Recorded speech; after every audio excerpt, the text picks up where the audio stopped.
You're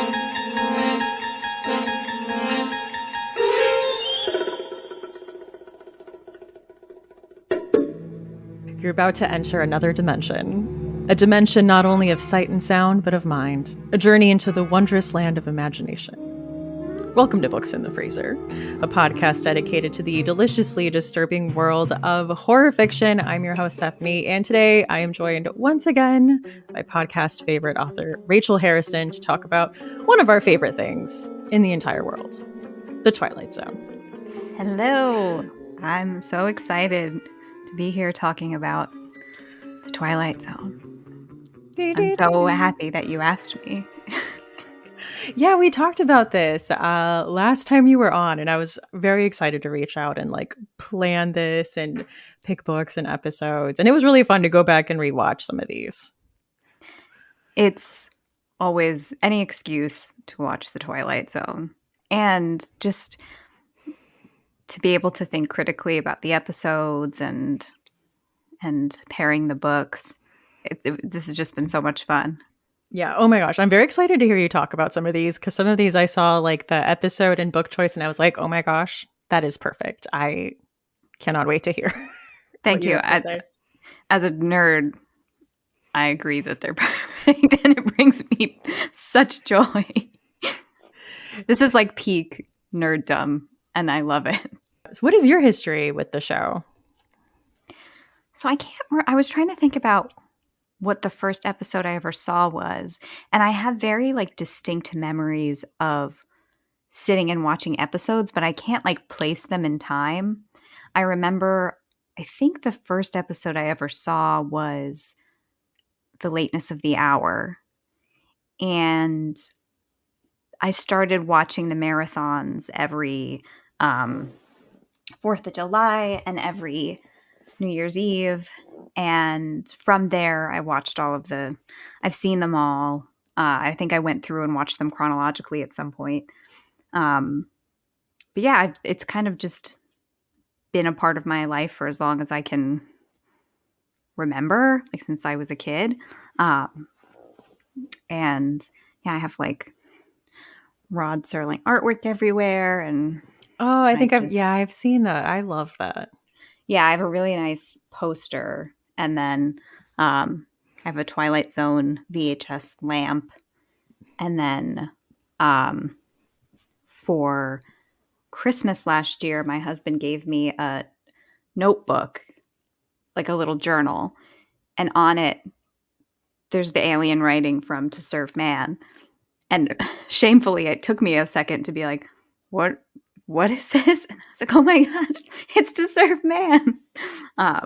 But it's too precious to write in. So I just kind of have it on display.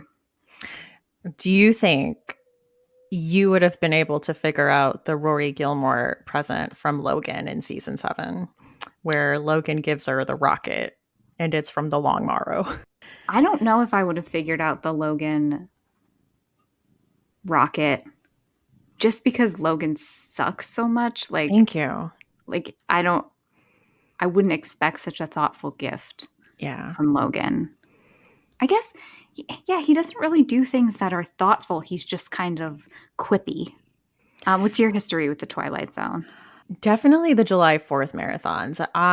My dad kind of, I guess, always knew I was a bit of a spooky kid. And so I think he was always suggesting things that he thought I would like. And back when Netflix had a queue and had DVDs you had to physically request in the mail, he would kind of try to find something for all of us. And he would pick Alfred Hitchcock movies for me. Because he's like, oh, if you like spooky things, I really think you would appreciate this. And he showed me the Twilight Zone. And I think the first episode I ever saw was Living Doll, which is if you're a horror kid. Way to start off. Way to start off. No wonder you have a doll. You're sensitive to dolls. Yeah, traumatized me. In the best way, though. I was like, what is this show? I love it. I'm obsessed. And when I was rewatching for this episode, I was watching it downstairs and my kids saw a few of the episodes and they were mesmerized by the opening credits. They're like, what is this? So. They're probably shocked to see the black and white too, because Yeah. even when I was a kid in the 90s, I was like, it feels like from another time. The black and white is just so striking. It almost feels like forbidden. Yeah, I mean, yeah, that's not something that they see often. It's just so beautiful, and so many of the episodes, I'm just like perfection. Every single like the minute they finish, I'm like, this is a perfect episode and a perfect story. And they're timeless too. Like they all, for the most part, they hold up. Hmm. I also asked online what people's favorite episodes were, and I'm sure you can assume in our community what was a top contender, like the most mentioned episode among bookish people. Is it To Serve Man? No, it's Time Enough at Last. Oh, that makes sense. See, that one, that one gives me too much anxiety. That one, it's too brutal. For some reason, it's like it strikes a nerve with me, and I just am like, I can't. I think because I wear contacts and I'm like, and glasses, and I'm cannot see without them at all. And I worry a little bit too often about what would happen in an apocalypse situation if, Yeah. because then I couldn't see, and you're pretty much out of commission then. And so I think it strikes. I think it it's too close to home. I know. And it is one of those things where it's like, oh, you have all the time in the world, you have all these books, and like you can do whatever you want now, but you can't. You can't do the one thing that you want to do. Not Yeah, even and survive. you You can't can't even even read. see. Yeah. Can't even see beyond that. Yeah, for some reason that one always like I think I saw it too young and was like, pushing my glasses up my nose like, "Oh my gosh." This is the worst fate. To Serve Man got mentioned a lot. Eye of the Beholder, I would say, is second most mentioned. And It's a Good Life, I would say, is probably the third. So I will say I have Eye of the Beholder for a read alike, but some of my favorite episodes that I didn't come up with one for were To Serve Man, um, A Most Unusual Camera, People Are Like All Over, Nightmare at 20,000 Feet, and then It's a Good Life. I wanted one for that, but I couldn't think of one, even though it did, like I did read the story and watch the episode when I was working on Cackle because of that, like, the fear and like trying to appease somebody you're afraid of, and that like the way people behave in the episode and the story was kind of how I wanted people to react to Sophie and Cackle. Yeah. That episode is terrifying and brutal, and Cackle is a little bit more like Yeah. whimsical. So Definitely. I don't know. That's a read alike. We'll add it as a read alike. We'll count it. Vibes are different. I will say I also tried to think of a read alike for To Serve Man, and I could not think of one. So yeah, other ones that I liked that I didn't have read alikes for, The After Hours. I really like The After Hours.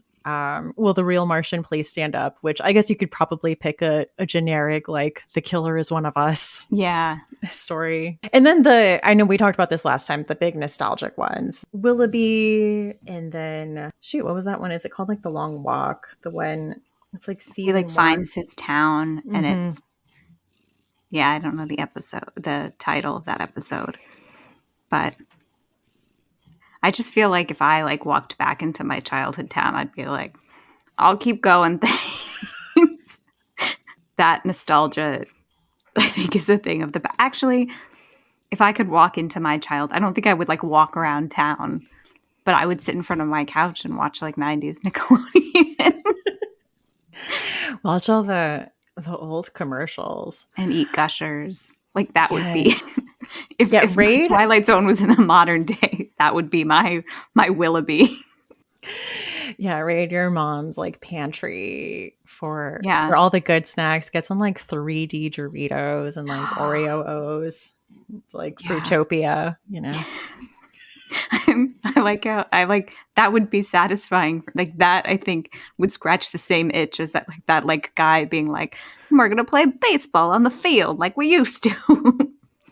My dad's gonna tell me he's proud of me. Yeah. Our version of that is 3D Doritos, not being on the internet. The 90s was the utopia. We didn't know it at the time. There's so many. Like even going through and trying to find ones to watch, I'm like, I love that one. I love that one. I love that one. I don't know. I don't know which one to watch.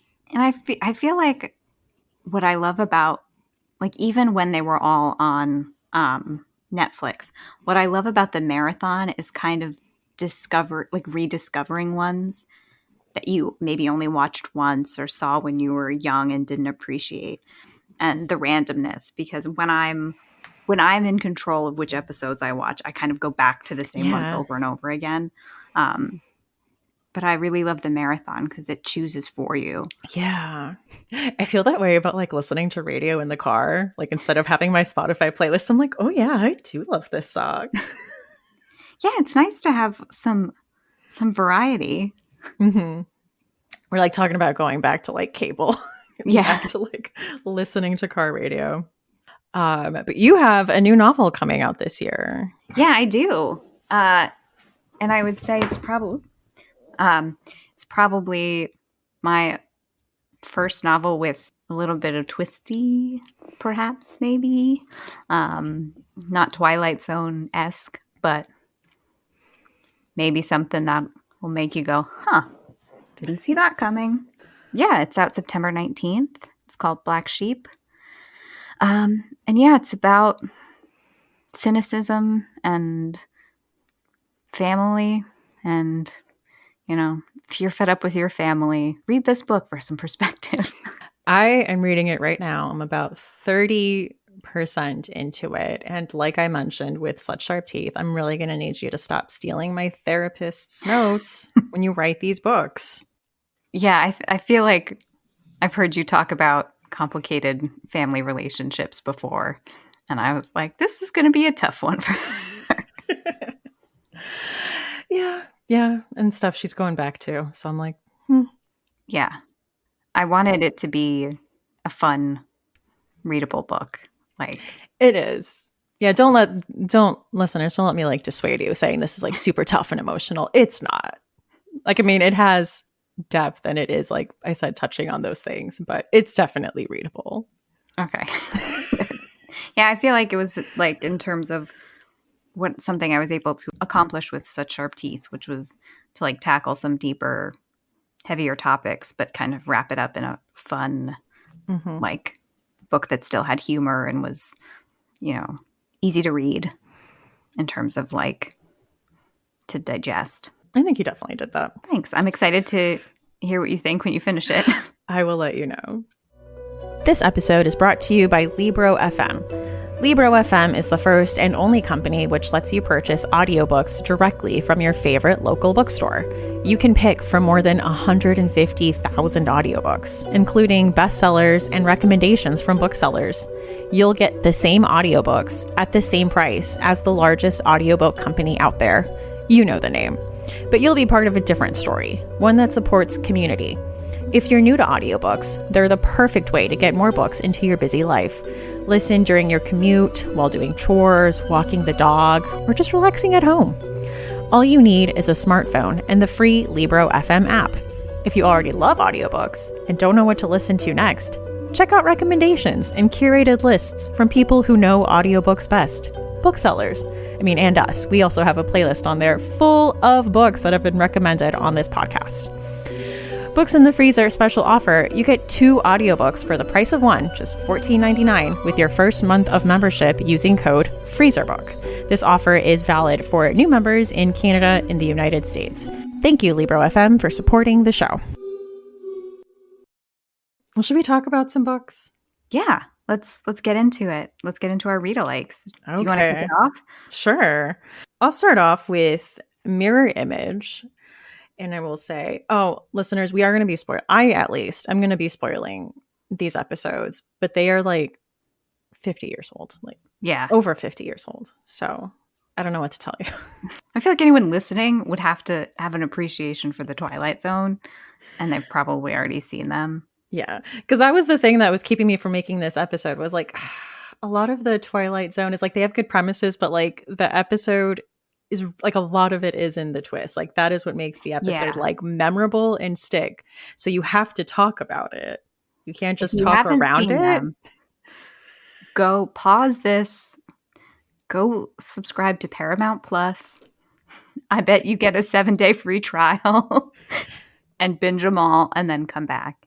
Precisely. Okay. I'm kicking it off with Mirror Image. And this is about a woman who is at a train station and she keeps having odd interactions.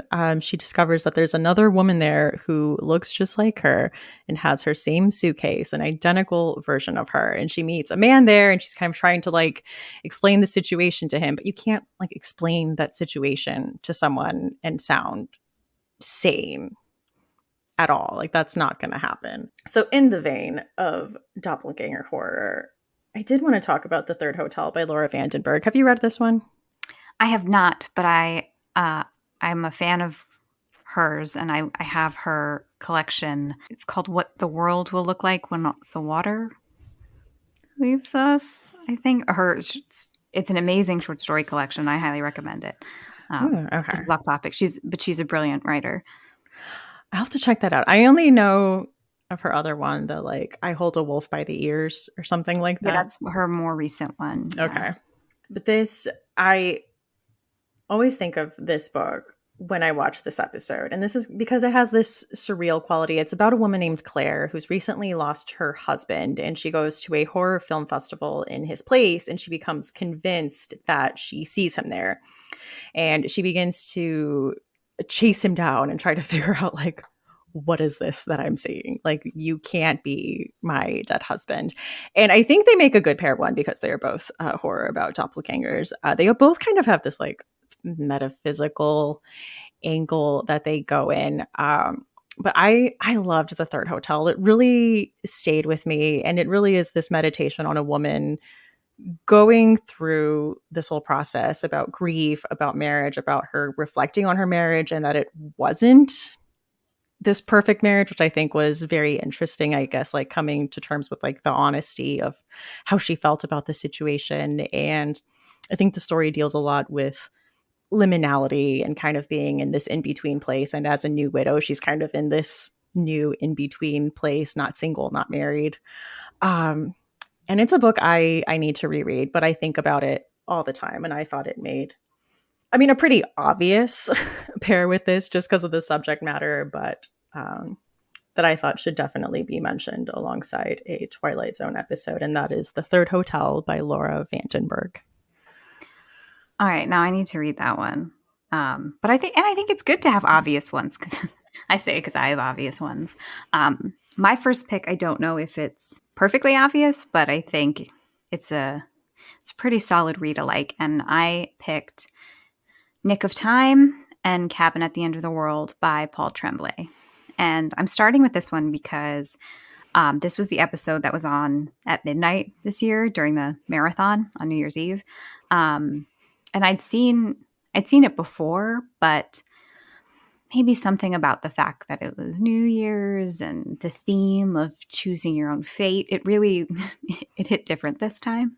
And I think it really ties into Cabin at the End of the World because both are very tense and ominous, but beautifully written. And there are characters that you can root for and empathize with, even if you don't really agree with them. I think the intruders in Cabin and Don, the husband of the newlywed couple, you can kind of see like they're doing this and they believe they're doing this. Like they're compelled by belief, but it's belief in the wrong thing. And I think both come down to the theme of choosing your own fate and how do you choose to live your life in spite of all of the unknowns and external circumstances, and then the danger of putting your faith in something outside of yourself. So that's Nick of Time and Cabin at the End of the World by Paul Tremblay. I didn't know that was the midnight pick this year. I'm very like fussy about the midnight pick because Living Doll was on at midnight from 2019 to 2020, and I'm like, that's a cursed episode, and it was a cursed year. So when I think I'm very precious about the midnight episode and the fact that Nick of Time was the midnight episode, and like it was the countdown as Pat, I think is the wife's name, is giving her monologue about like, you make your own fate and you choose your own happiness. Where I was like, yes, you do. Then the clock struck midnight and it felt like magic. So yeah, Oh. I'm a little bit fussy about the midnight episode. I always watch like holding my breath, like, please let it be one of the inspiring ones and not time enough at last. We're all going to be cursed in the new year with that one. Okay, my next pick is Midnight Sun. And this episode, we're in a world where the Earth has started, it's changed its orbit and it's started to move towards the sun. We follow the last two women left in their New York City apartment building. We see that it's 110 degrees and getting hotter. We see a family is leaving. They're attempting to go to Toronto. We see them ward off an intruder and begin to fall ill from rising temperatures. Paintings begin to melt, thermometers explode, and we reveal that this is a fever dream that Norma's having. And the doctor is in for one final house call, as there is no more medicine because the Earth's orbit is moving away from the sun and it's getting colder. And we look at a thermometer that's like negative 10 degrees. There's like snow getting into the apartment. And the doctor states that he's going to try to move his family south to afford them more time. I love this episode. This is an episode I think of whenever I'm in any extreme temperature. It's one of my favorite episodes too. I think, yeah, just the moment where she wakes up, where she's like, wouldn't that be the worst thing to be like melting, to be like so hot? And she wakes up to this world where like everything is ice and just absolutely frozen. I think also because I would always rather be too hot and my husband would rather be too cold. Yes. I think so too. But this time when I rewatched it, I love how everyone is like angry at her paintings because she's painting what she sees and she's just painting this like giant sun with this like New York City landscape and her neighbor like takes a knife. She's like, you stupid sun. Fuck the sun. I mean, in both cases, I guess. It's really good and it does such like great apocalyptic world building in like a 25-minute episode. Twice because you have two different like scenarios. Yeah. And the twist, I think, is just so like once you know it, it's obvious. But like the first time you watch it, it's very like, oh, it's actually cold.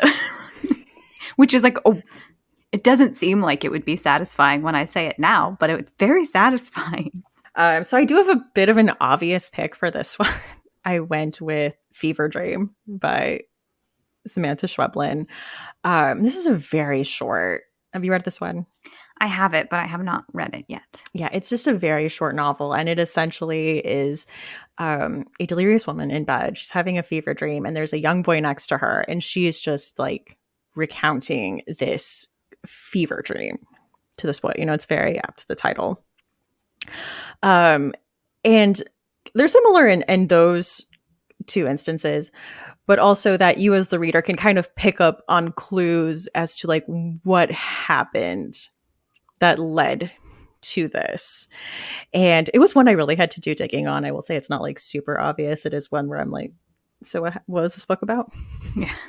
What happened? But once you know and kind of go back and look through it, it is really satisfying to see it all come together. And you're like, oh, okay, like that's what this is about. But this is another book I always think of in conjunction to this episode. And I just think they make a good pair. I love the episode, so now I really want to read the book. I'm trying to practice this thing where I don't feel shame when I haven't read a book. Yeah. And it's hard. But well, we shouldn't. I mean, we only have so much time. We can't read everything. I know. Tell me there's something worse than having to be like, oh, I've never read that one. That's me like every episode where I'm like, I haven't read that one. I don't know that one. I've never read that one. Or like Final Girl songs. I'm like, I'm not familiar with that. So speaking of fever dreamy, I went bold and I went with Eye of the Beholder because I think it pairs very well with Catherine House by Elizabeth Thomas. Eye of the Beholder is one of the most famous episodes, and I think it's one of the first ones I really remember watching and having it scare me because of the imagery, the pig people are pretty hard to forget. But I think before the monsters come in, well, I guess they're not monsters in that world. Um, it's the episode is very eerie and atmospheric and understated. And I think there is a touch of that surreal, fever, dreamy quality, which is what informed my choice to pair it with Catherine House. Catherine House is about an elusive, prestigious college, and throughout the book, we follow our protagonist Inez as she attends the school, and her curiosity prompts her to break the rules to explore some of its mysteries. And suffer the consequences. Like in Eye of the Beholder, there's some sinister things happening under the surface and this ominous dread building. And we are firmly with our protagonist who doesn't quite fit in with her surroundings. And I think both the episode and the book explore themes of conformity and societal expectations and isolation and self-discovery. So, Eye of the Beholder and Catherine House by Elizabeth Thomas. This one is a little bit more vibe heavy Yeah. in terms of the Readalike rec. In terms, it's not like a plot Yeah. connection. It's more of a feeling and an atmosphere. I like that. Also, Catherine House is one of the Summer Scares picks this year for. I'm glad. I love that book. Yeah. I'm glad to see it, find some new life. Yeah. I really enjoyed that one too.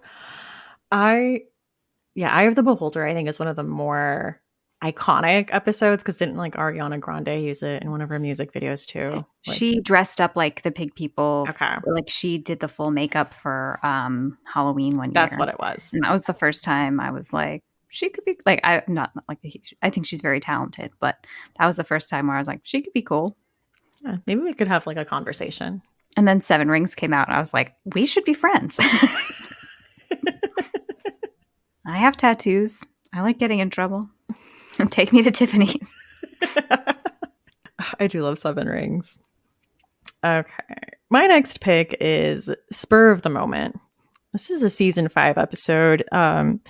In this episode, we see a woman riding around her property on the day of her rehearsal dinner, and she sees a menacing woman dressed in all black yelling at her and begin to chase her. The young woman is very scared and rides back home to decompress and get ready for her rehearsal dinner. This is when her ex, David, barges in and asks her to reconsider the marriage.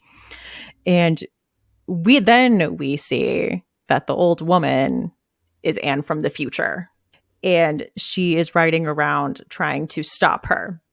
And we see that she's like in a state, she's an alcoholic now, and that her husband has essentially lost all their money. So she is seeing her younger self and she is riding out trying to stop her. And then we go and see that on the day of the rehearsal dinner, she does run off with her ex-boyfriend, David. And that's who she marries. And then we see that he is the reason that she is like this. So every day she like gets upset and runs off to try to ward off her younger self from marrying the wrong man.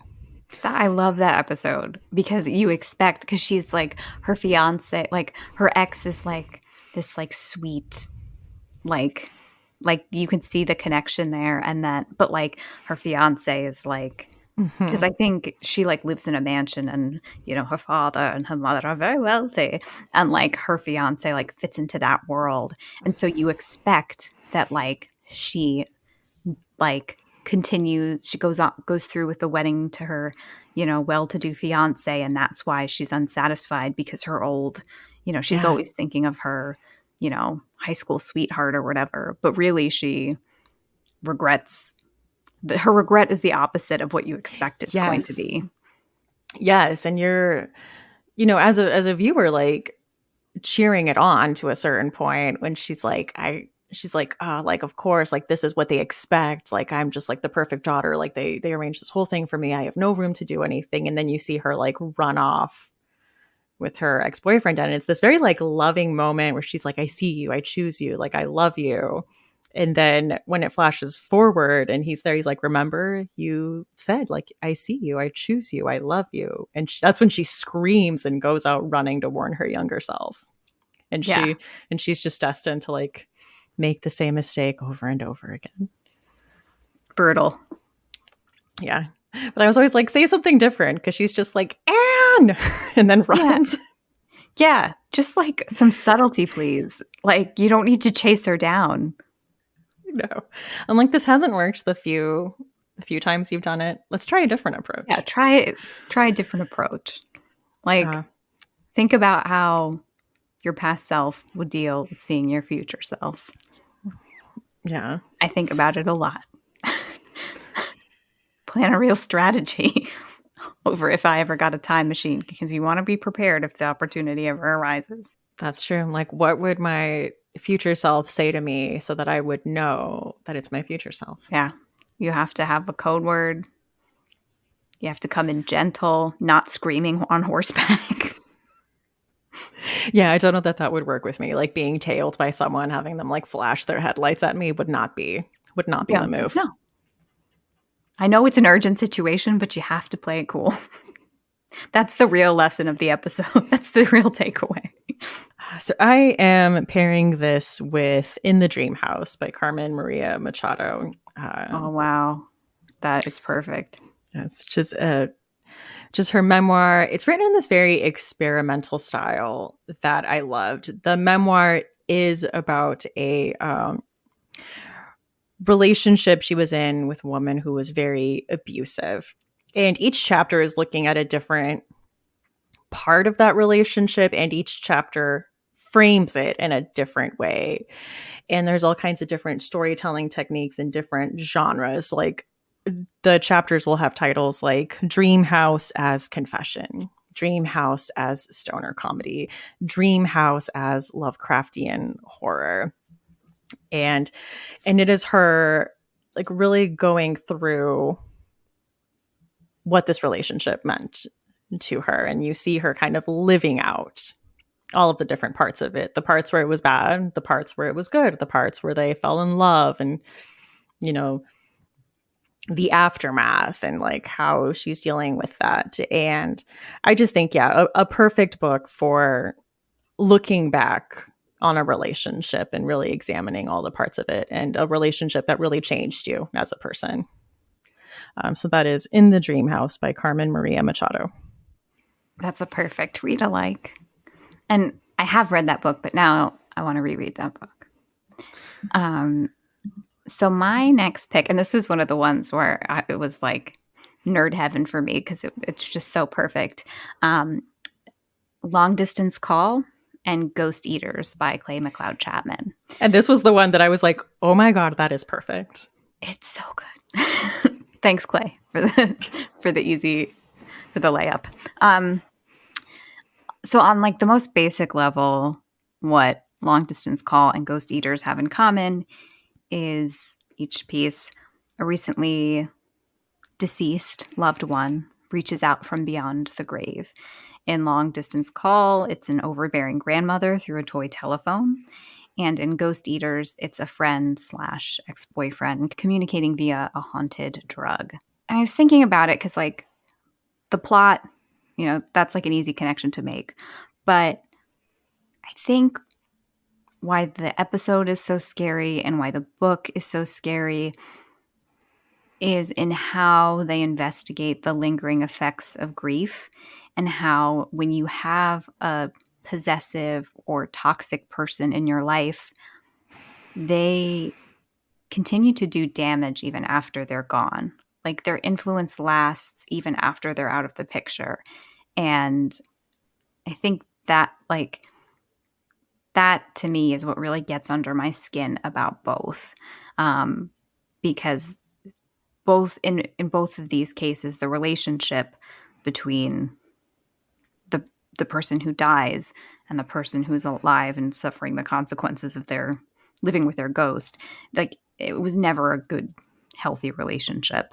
And just how that transcends even death is pretty unnerving. But it's Long Distance Call and Ghost Eaters by Clay McLeod Chapman. That's such a good one. That was one I was watching with like my 8-year-old son, and it was unnerving him. He was like, wait, so the grandma's telling him to go? Oh my gosh. Poor And I was sweet like, baby. oh man, the cycle continues. I re-traumatized them on the first episode. But yeah, thematically it works so well. What a great read alike.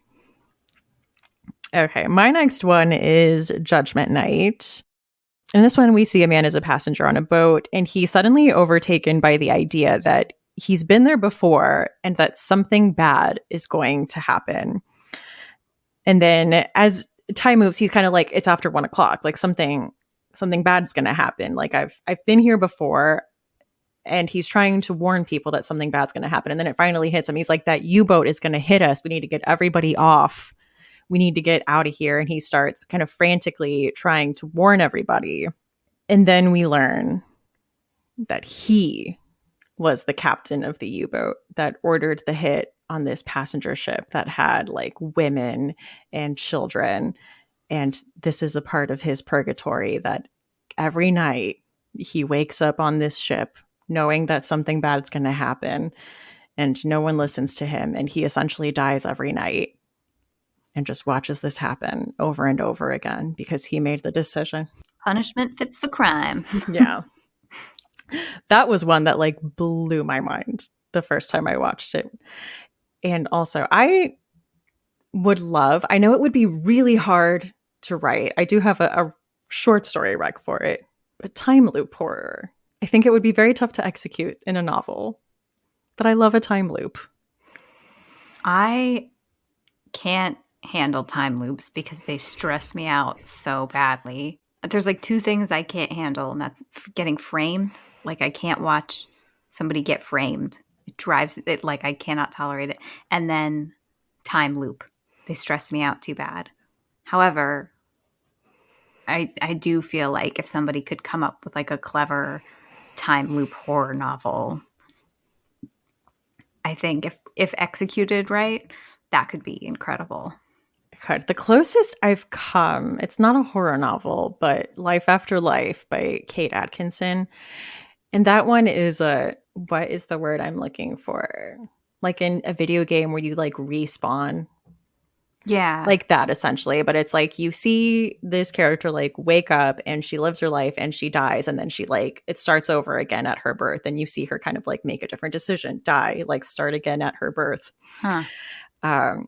And it takes place like during World War II, and you see that she's like destined to do like one specific thing, and you're kind of watching her do this loop until she like gets to do like what she needs to do. It's very interesting. It doesn't sound like it works, but it works. I trust you. So I went with the short story from Stephen King, In Everything's Eventual. The story, that feeling, you can only say what it is in French. And in this story, we follow a woman who, much like the main character, is going on her second honeymoon with her husband. And she just has this feeling of dread. You see her kind of observing things and having knowledge of things like, I know that this is this, and that there's going to be something up ahead. And you see that it's going to come to a gruesome end, and that she's essentially just going to do this over and over again. And it has the implication that there's like a purgatory hell kind of element to it as well. I really like Everything's Eventual.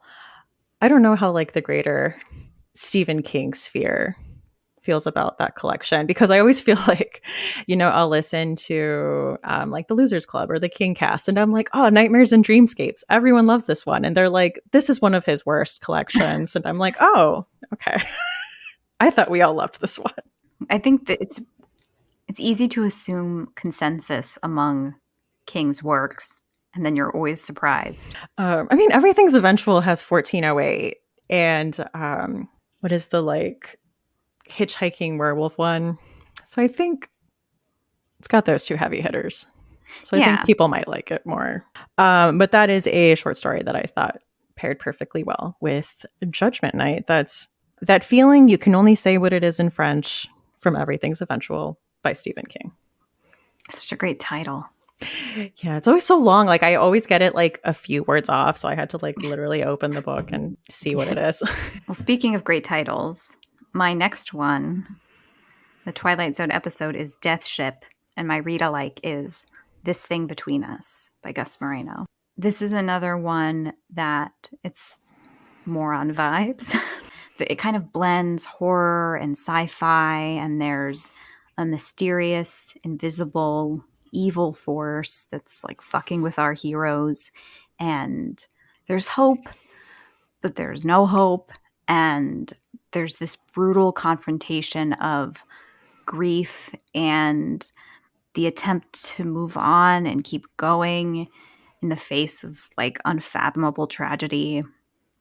And both the episode and the book have a beautiful, cerebral, just like very well executed story. But the parallels here are less about premise and plot and more about like the cycle of emotion that you go through reading the book and watching the episode, and kind of the what you're forced yourself to confront when you interact with, when you consume this art. I don't know if I could have been more pretentious saying that, but have you read this book? Yes, I loved it. I recommend it to people, and then they come back to me and they're like, my heart is shattered, but it was amazing. Yeah, every time I've mentioned it on the podcast, I do mention, yeah, like that first part of the book is absolutely heartbreaking. Even as I was like flipping through it to prep before an episode, I was tearing up just looking at quotes that I had highlighted in the first chapter. And the narrative is like in second person. He's talking to his deceased wife, and it just adds this layer of heart-wrenching. It's like at the same time, it's so scary. And I think that's why Death Ship, where it's just this kind of like feeling of, because again, you open up with This Thing Between Us, you know that our narrator's wife has died. And I think with death, so like, you know, something horrific has happened, but like you also have the sense that it's not over. And I think it's the same in Death Ship, where you're like, it's about the episode astronauts who land on a planet and discover their own ship and their dead bodies in the ship. And then they're basically just trying to figure out what the hell is going on. And it's that thing where it's like, okay, something bad has happened. We can see that. But like what could be worse than losing your wife, or what could be worse than finding your own dead body? And then knowing that there is something worse and you're going to find out what it is. So that's Death Ship and This Thing Between Us by Gus Moreno. That's a good one. There's a lot of Twilight episodes that just have this like sense of dread that it captures so well, like the sense of inevitability. And I think that's what makes them so watchable, where it's like, I need to know what the bad thing is, because not knowing what it is worse. My next one, I am going for a very popular episode. This was probably the next most mentioned. That is The Monsters Are Due on Maple Street. Perfect. So we see that Maple Street is a quiet street, quiet neighborhood, and then there's a darkness and what appears to be a meteor. Residents have their power affected. There's like a blackout throughout the neighborhood. One of the children says he's heard stories of an alien invasion happening this way, and then paranoia begins to grip the town as certain residents have their power turned on, and they believe that they're the alien invaders. And we see that the residents begin to turn on each other as like paranoia sweeps through this town, and it becomes this riot. And then we zoom out and see that this is all being done by aliens who are controlling the power in these neighborhoods. And they've said that this happens every single time they run their experiment. And like, this is their plan to take over Earth, is just to do this one neighborhood at a time. Turn everybody on each other. Yeah. So I do have, again, some obvious ones, but I am going with Good Neighbors by Sarah Langan and White Smoke by Tiffany D. Jackson. Both of these books directly credit this episode as an inspiration. Both of these books like literally take place on Maple Street. So I felt like they had to be included. Good Neighbors, I think, is the most similar plot wise. That one, there's a sinkhole that happens, and one of the neighbors loses a daughter in there, and she begins to blame like this new family that came in about all kinds of stuff. And we just see how the neighborhood begins to turn on each other.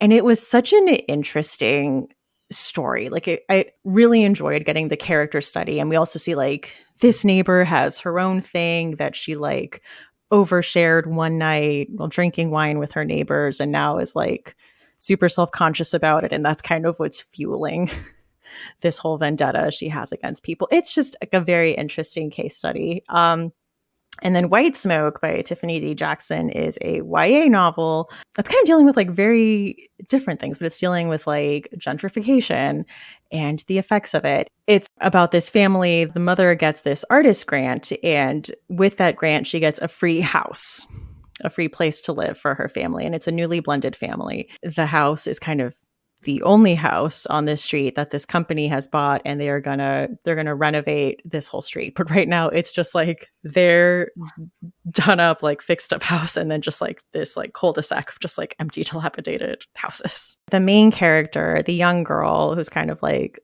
left her home, left her high school, left all her friends, and put into this new environment, and kind of looking into like this company and what they're doing and why they're doing this and what their history is and what kind of other things they've been doing. Both were just very good stories in very different ways. And it's just interesting to see how like two novels that both have like are pulling from the same source material can tell two very different stories. So that is Good Neighbors by Sarah Langan and White Smoke by Tiffany D. Jackson. I love that. I love origin stories for books and how art inspires art and different ways it can go. My next pick was another like nerdy layup, which is The Dummy and Curse of the Reaper by Brian Macaulay. It's such a perfect read. Like the book and episode just complement each other so well and deliver a similar message while both being wildly entertaining and terrifying in their own right. Both confront the entertainment industry for how ruthless and consuming and exploitative it can be for performers, while also exploring substance abuse and mental health issues in that context. Throughout the episode and the book, we are left to wonder if it's all in our hero's head, if they're the source of their own suffering, or if there's an external evil at work. And I think both question, what does it mean to give everything to your art? And The Dummy is probably another one of the most famous episodes, just again because the imagery of the ventriloquist dummy is pretty closely associated with the series. So that's The Dummy and Curse of the Reaper by Brian Macaulay. Yeah, this was another one where I saw it and I was like, that is perfect. That if you've read the book, if you've watched the episode, you know that these are, I was going to say sibling energies, but like you get what I mean. Yeah. So I really like that. Okay, I'm going to end on one of my all times. It is The Hitchhiker. Yes. To me, that episode scares me a whole lot. That is one of the ones that unnerves me the most. Yeah, I still like if I'm starting a Twilight Zone rewatch, this is what I start with because everything about it is just so effective. And it is such good storytelling. And it does have that dread and unease. And even when you know, I mean, as I'm watching it and doing these rewatches, I know how it's going to end, obviously. And that does not stop it from absolutely getting under my skin. So we start out on this woman who is making this cross-country road trip by herself, and we follow her for a bit, and then we see that she kind of narrowly avoids an accident. I want to say it's on train tracks. Of course, this was not one of the ones that I rewatched, so like the details are escaping me. But I want to say she's like on train tracks, and she like barely makes it out, and she heads to a gas station, and she starts seeing this strange man hitchhiking on the side of the road. Kind of everywhere she goes, she sees the specter of this man like holding his thumb out and giving her like the creepiest smile. Like she's trying to outrun him, and just everywhere she goes, she sees him. So she picks up a hitchhiker and is taking him. She eventually unnerves him too, where he's like, I can't even be in this car with you. I gotta get out. Like, you are. And she's like, please, I will pay you. I will literally pay you to like come with me. And he does not take her on the offer. So she calls her mom, and someone answers and says that her mother is not answering because she is distraught over the death of her daughter, which is her, who died in an accident while she was driving cross country. Nope. You know what's weird? I just realized I drove cross country by myself once, and I don't think I ever thought of this episode. If I did, I probably would have turned around. Would have made it. Oh my gosh, I feel like that would be like at the top of my mind. I would be looking for like similar landmarks following me or something. Yeah, how did I not? How did I make it? It was probably because I was like 22 and stressed out about other stuff. There was other stuff top of mind that was not which If it was like a Twilight Zone fun road episode. trip, then maybe it would have come into my head. But damn, yeah. The moral of the story is don't drive across country by yourself. I get chills every time she makes that call and the woman is like telling her like, well, her daughter died. She was driving and she got into an accident. Like, she's been distraught. She can't come to the phone right now.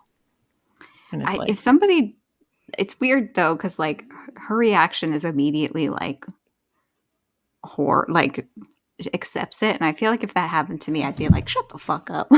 you're like, well, I'm talking to you right now, aren't I? Wait, like, put her on the phone. Hello, put her on the phone and stop screwing with me. I would have been very bratty about it. I would not have just like it. I feel like I would be a very bratty ghost.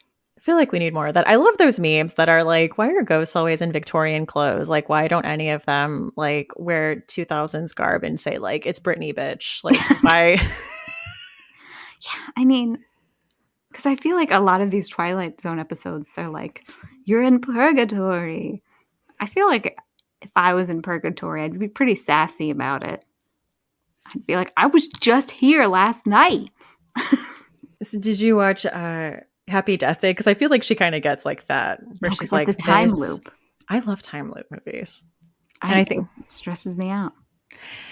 I think the deciding how I would have to get out of it is what stresses me out. Because I watched Palm Springs and they have to like, and I'm like, that stresses me out. I did watch Palm Springs, and that's just, that one was okay. It's the same thing. No, not with Framed. I can't sit through a whole movie if somebody's framed. I can't deal with that injustice. I get really sad watching people get like scammed or get conned or like out of money, like when they don't have a lot of money. That always my first thought is like some scammer stuff. I could like LuLaRoe. I could watch like the Fire Fest. I could watch. Yeah. I don't want to see someone's life get ruined, but like, if you signing up for those leggings, like maybe you needed the reckoning about your decision-making skills. Oh, so I didn't even say what book I paired it with. So I paired Hitchhiker with I'm Thinking of Ending Things by Ian Reid. Oh, perfect. Which I will say, I know people have strong opinions on the movie, and I will say the book is a bit different. So even if you did not like the movie, I still think you should give the book a chance. It's a very good book. The movie is very different from the book. Yeah. I didn't hate it. I didn't hate it either. It was definitely like, oh, this is making some different choices. Yeah, there were choices. Definitely at the end. But this one, we are following a woman who is in a car with her boyfriend driving in a snowstorm, and they are driving to meet his parents. And it's first person. So you're in her head as she's kind of describing how she feels about him. And she says that she's thinking of ending things. And you just get a lot of her feelings on this relationship and just kind of musings about life in general. Her and her boyfriend have a lot of deep, like philosophical conversations. And she's also getting calls on her phone, leaving these very odd voicemails. And the calls she's getting are from her own number, like her own cell phone number, leaving these threatening voicemails. And if you're an audiobook person, you have to do this one on audio. Like the production level is fantastic. And I think the ending has another layer added to it with the audio production because this novel is so interesting. It's very claustrophobic at parts and very disorienting at certain parts. And I just, this is one of my all-time favorite books. Like I love it. I've read it, I'm gonna say like 2 or 3 times. I've listened to it on audio and I cannot recommend it enough. But I think I don't want to get too into it to spoil anything, but I think it makes a perfect pair with Yeah. this episode. Oh, absolutely. And you just have to read it. Yeah. I think if people went in, like, if you go into it and kind of knowing what to expect in terms of like, this is a more like speculative, strange book that you're supposed to read for the atmosphere and for the quirkiness of it and not to get like clear answers. Like, this is a book that you're gonna, if you like to think about your books when you're done, like to ponder, then that's the kind of book it is. I think if you sign up thinking that it's going to be a book that you get like a clean, neat end, then it's easy to be disappointed. Definitely. But perfect pairing. So that is I'm Thinking of Ending Things by Ian Reid. So my last pick is The Invaders and Anybody Home by Michael Seidlinger. So they're both home invasion horror. And this episode is one of the most memorable for me. And I think because of how stark it is, it kind of takes place in one location, that like a very sparse location. And to me, it's a solid twist, though maybe it's obvious in retrospect. And in the episode, as in with all home invasion stories, fear is front and center, and it explores vulnerability. And Anybody Home presents readers with a similar exploration of vulnerability. And like The Invaders, delivers a pretty straightforward, fear-centric story that makes us question our own safety and our perception of safety. And yeah, so that's The Invaders and Anybody Home by Michael Seidlinger. It's a really good pairing. This was one that I rewatched as I was going through these picks, and it is such a good episode. And the fact that the woman whose home is being invaded, there's no dialogue from her. It's just like this silent panic. Yeah, and I think who's the threat to who Mm-hmm. it makes a very interesting, and just the like image of like a tiny astronaut holding a giant knife, right? Or am I like there's a or like the weapon the tiny astronauts Yeah. for some reason I find very scary. I don't know why. I don't like tiny dangerous things. um yeah, and just the home invasion, the threat of your space, and especially Yeah. in Anybody Home, it's from the perspective of the people invading. And in The Invaders, it's from the perspective of the person whose house is being invaded, and just like this sense of like innocence that you experience kind of flipped in the episode and in the book from the perspective of the like when you're watching the episode, your heart is with and your perspective is with the woman. Yeah. And when you're reading the book, it's with the perpetrators, and that kind of interesting dynamic, and how it makes you think about how safe your own environment is. I think it's interesting. That was my last read-alike, but I did have some short story collection recommendations that are full of speculative deliciousness if you are a fan of the Twilight Zone. And so I'm going to rattle those off real quick.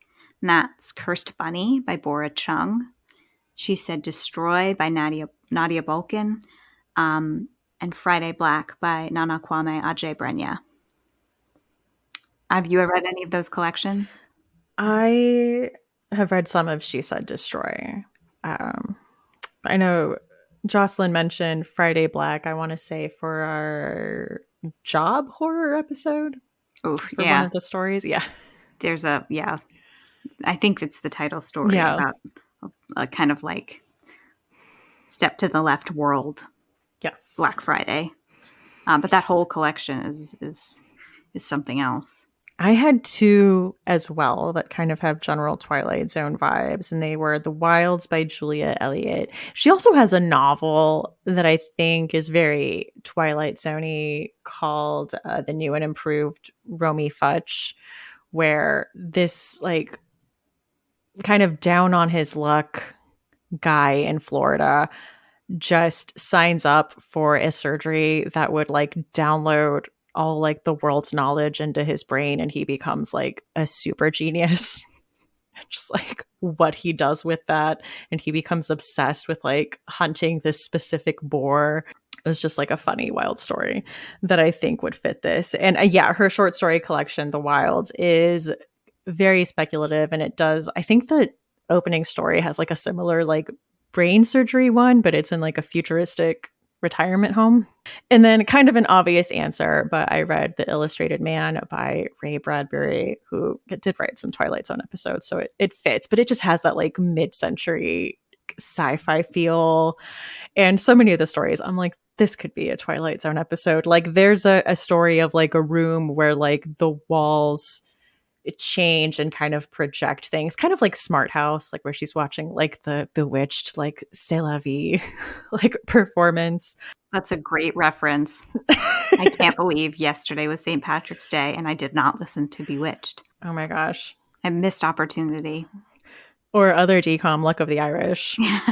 But there's like also a story of like it's probably like the most chilling one in this collection, where like a spacecraft explodes and you're following the astronauts as they're giving their last communications, as they're like drifting away from each other in space, and like them essentially coming to terms with like what's going to happen. They're like, well, I'm heading this way, it looks like I'm heading to Earth, so I have probably this much time left, you know, I have this much oxygen left. And then a chilling detail too is that sometimes their communication gets overtaken because someone is just screaming and they have to wait for them to stop screaming to like continue their conversation. It's Oh my gosh. Free floating in space is another on my list of no's. yeah, that's why I never watched Gravity. I have a long list of no thanks. Gravity was like nominated for that Academy Award. I said, I don't care. I will No not be thanks. participating in this Yeah. anxiety I love fest. you, Sandy, but it's going to be a pass. Right. So those are our Twilight Zone read-alikes. If we missed any, if you have recommendations, I would love to hear other people's read-alikes. Yeah, definitely give us read-alikes. And I'm sorry we didn't mention, like, I know I got so many responses. You know, we didn't mention, like, I shot an arrow in the air, The Howling Man. Like, there's a ton. The Howling Man I thought of, and I thought of House of Hunger by Alexis Henderson. Just kind of, but I wasn't sure if it was a close enough read-alike, but just the like being in a strange house and coming across what may or may not be evil. I don't know. That's another one that was like too heavy on vibes. I emailed you before and was like, how will you disown me if I say vibes 30,000 times? And so I really tried to like pick episodes not just strictly on vibes. And I think that pick might have been too vibe reliant. I feel like that's totally fine, though. Like, I got stuck on, like, well, this doesn't have this plot point. So, Yeah. Or is it too obvious that these are both about fever dreams? Or is it too obvious that these are both about blah, blah, blah? You know, like, it's all good. Just have to follow your heart at some point. That's right. Well, one tradition we have on this podcast is to ask our guests what they've been enjoying in horror lately. So, what is your chilling obsession? So I am currently reading, and I have to like make sure I get the title right. The Trees Grew Because I Bled There, The Collected Stories from Eric LaRocca. And I just love this collection, and I love these stories. And yeah, I'm obsessed. Highly recommend. What about you? I'll have to check that out. I saw Scream 6 last weekend. I love Scream. I had a really good time with it. And maybe it's just because I'm like so excited to get out of the house and go see just like movies on my own that I am like the theater. But I don't know. This one really came through. I think it was a big improvement on the last entry. And I did enjoy it. But I think this one just upped the ante in every way. And I think gave us more characterization.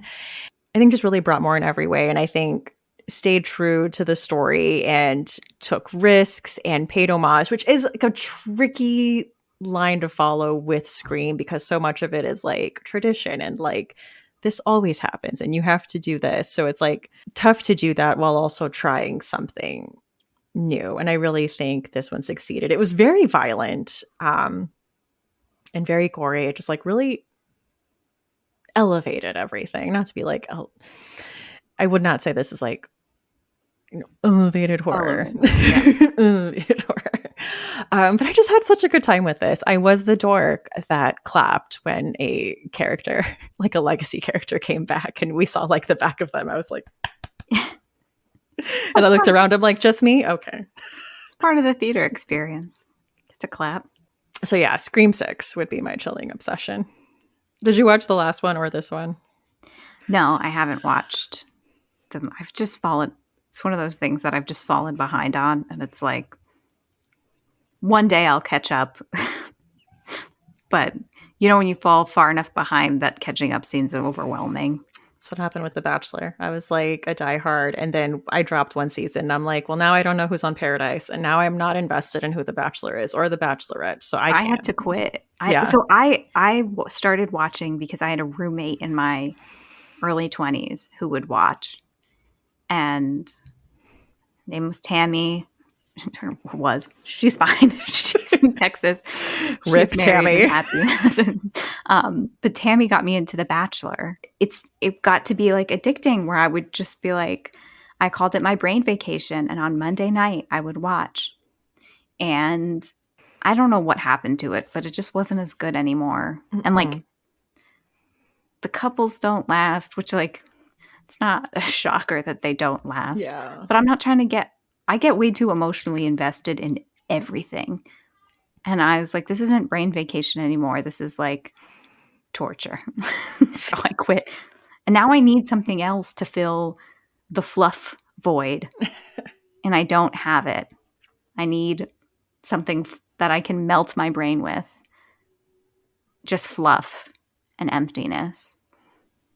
So if you have any recommendations for that, please let me know. I'm desperate for something that can just make me completely like numb and like drooling and for like 2 hours on a Monday night. That's fine with me. Just completely check out. Thing. It was so long and I, wouldn't stay up to watch it. So I would have it on Hulu and I'm like, I have to find like 2 hours just to like catch up. And then I was listening to like recap podcasts and I'm like, I am not that interested to do this. This is apparently like a time commitment. Yeah. And the content, the quality is not there anymore. I do like Leads to watch. Don't have the it factor. I just don't. I do like to watch hot young people like think they're suffering. They're just like, oh my gosh. I used to love Am I not good enough for anybody? It's like, honey, you're a straight 10. Like, you just need an attitude adjustment. I used to love the crying montage that they would do after the premiere where it's like this season on The Bachelor. I don't know why. It's like, when am I going to find my person? And they're like 23. It's like, I am not capable of being loved. Yeah. Something about that just scratches an evil itch that I have. Two opposite ends of the spectrum, the Twilight Zone and The Bachelor. Well, I used to listen to a podcast that I feel like would do these kind of very deep, like feminist philosophical talks on like, this was brought up. And I think we should really talk about like how this franchise handles like blah, blah, blah. And I'm like, you're giving these people too much credit. Um, but well, the second tradition that we have on this podcast is to ask our guests for a final girl song. I have to tell you, I realized that you were going to ask this question like 5 minutes ago, and I went into panic mode because I did not prepare, because for some reason it didn't occur to me. So now I have to really think about what it's going to be. Like, what would be an appropriate Twilight Zone-y final girl song that's like funky and cool and a little bit eccentric, like a Japanese breakfast song, final girl song. What do I want to pick for my Twilight Zone? Because I feel like I try in the past, I've kind of like, again, I take my playlists very seriously. Maybe I'll go with Savage Good Boy by Japanese Breakfast. I think the video for that song has Christopher Moltisanti in it. What's his name in real life? Michael Imperioli. Yes. And it's kind of like weird and like offbeat. And it could be a Twilight Zone episode. And it's fun and it's dark and ironic, and yeah. So that's what I'm going to pick. Savage Good Boy by Japanese Breakfast. I don't think I know that. I think I really recently started listening to them. Add that to the playlist. See, it's always like, I don't know that one. Yeah. It's like that thing where it's like, well, I've never seen the Goonies. And people are like, you've never seen the Goonies? And then you're just like, I feel inadequate. What have I been doing with my whole life? Or you're like, you know what? I'm never going to watch it at this point. My husband is that way, where he's like, I've made it this long without watching whatever. Yeah. He's never going to watch it. Yeah, we have to let go of some things. There's too much content. Yeah, I mean, especially with books, like there's so many new books coming out every year, and then balancing the things I have on my shelves and then the classics that I like should read. It's just a never ending tsunami of choices. It's a real struggle, but I will say I've heard a rumor that if you pre-order Black Sheep by Rachel Harrison, there's going to be like a pot of gold at the foot of your bed. Like, it's just a rumor I've heard. But like, I've heard that like maybe magical good things will happen to you and you'll be rewarded by the universe. Again, I've just heard this. You know what? I've heard that that's true. And I pre-ordered your book and I got a job that I interviewed for. So you know what? I think the real moral of the story here is that I've turned into a used car salesman. This is like those TikToks that are like, you have to save the sound. Like, I saved the sound and like someone called me and I got like $1,000 check in the mail. Like, you have to use the save the sound. I'm not above it. This is my 4th time. I'm proud of the book. I think it's fun. So if you want to hit the pre-order button for Black Sheep, I'd appreciate it. I didn't come on this podcast to hawk my book. I came on to talk about Twilight Zone. And thank you so much for having me. Listen, you are always welcome. And I was so happy to have this discussion with you. And yes, I mean, I'm not done with Black Sheep yet, but I am having so much fun with it. It is one of those books where I'm like, is it time to read now? Is it like bedtime? I'm like getting up early before work reading. I love to hear it. And I feel like we might have to do a part 2 of Twilight Zone Readalikes, depending on the reaction. Yeah, everyone's going to be like, I can't believe you didn't pick this book for this or this. So yeah, this would be something we come back to. Yes. Okay. Books in the Freezer is a bi-weekly podcast. We post episodes every other Tuesday. You can find us on Twitter at BooksFreezerPod, on Instagram at BooksInTheFreezer, and on TikTok at BooksInTheFreezer. And you can send us an email at booksinthefreezer@gmail.com. A bit of an exciting announcement. And if you follow on social media, then you already know that we finally have podcast merch available. It's cool. It only took a few years, but it's through TeePublic. I'll try to have a link in the show notes. There's 2 designs right now. One of them is the podcast logo. And with TeePublic, you can put that on a variety of different things. It doesn't just have to be like a shirt or a sweater. You can get like stickers and pins and notebooks and onesies and all kinds of stuff. So check that out. Like I said, I will leave the link in the show notes. But yeah, very exciting. And a few people have already gotten them and tagged me in pictures, and I love it. And if you're looking to support the podcast, there are a few ways to do that. One of them is to become a Patreon supporter at patreon.com/booksinthefreezer. There are 3 tiers, 3 levels of support, like a $1, a $3, and a $5 level, with different things offered at each tier. So if that sounds interesting to you, you can check that out at patreon.com/booksinthefreezer. You know, things like early release episodes and group chats and movie nights. So check that out. Also, using affiliate links, which will be included in the show notes, things like Amazon, Libro FM, and Fangoria.